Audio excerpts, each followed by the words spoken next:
മരണത്തിന് ശേഷമുള്ള 47 ദിവസത്തെ ഭയാനകമായ യാത്ര. മനുഷ്യൻ മരിച്ചാൽ എന്ത് സംഭവിക്കും? ആത്മാവ് ശരീരം വിട്ടാലുടൻ എവിടേക്കാണ് പോകുന്നത്? നമ്മുടെ പാപപുണ്യങ്ങളുടെ കണക്ക് ആരാണ് തീരുമാനിക്കുന്നത്? ഗരുഡപുരാണമനുസരിച്ച് മരണശേഷം ഓരോ ആത്മാവും യമലോകത്തെത്താൻ 47 ദിവസത്തെ അതിഭയാനകമായ ഒരു യാത്ര നടത്തേണ്ടതുണ്ട്. ആ യാത്രയിലെ തടസ്സങ്ങളെക്കുറിച്ചറിഞ്ഞാൽ നിങ്ങൾ അത്ഭുതപ്പെടും.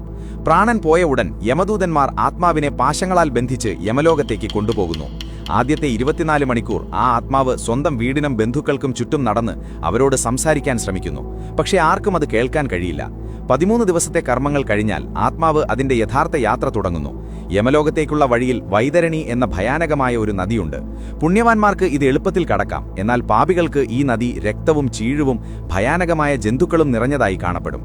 ഈ യാത്രയിൽ ആത്മാവ് 16 നഗരങ്ങൾ കടന്നുപോകണം. വഴിയിൽ വിശപ്പും ദാഹവും അലട്ടുമ്പോഴും ആരും സഹായിക്കാനുണ്ടാകില്ല. നമ്മൾ ഭൂമിയിൽ ചെയ്ത ദാനധർമ്മങ്ങൾ മാത്രമാണ് അവിടെ നമുക്ക് തുണയാവുക. ഒടുവിൽ യമധർമ്മരാജന്റെ മുന്നിൽ നിൽക്കുമ്പോൾ ചിത്രഗുപ്തൻ നമ്മുടെ ജീവിതത്തിലെ പാപപുണ്യങ്ങളുടെ കണക്ക് വായിക്കുന്നു. നുണ പറയുന്നവർക്കും മറ്റുള്ളവരെ ചതിക്കുന്നവർക്കും ജീവികളെ ഉപദ്രവിക്കുന്നവർക്കും അവിടെ കഠിനമായ ശിക്ഷകൾ ലഭിക്കും. സുഹൃത്തുക്കളെ, മരണമൊരവസാനമല്ല, അത് മറ്റൊരു യാത്രയുടെ തുടക്കം മാത്രമാണ്.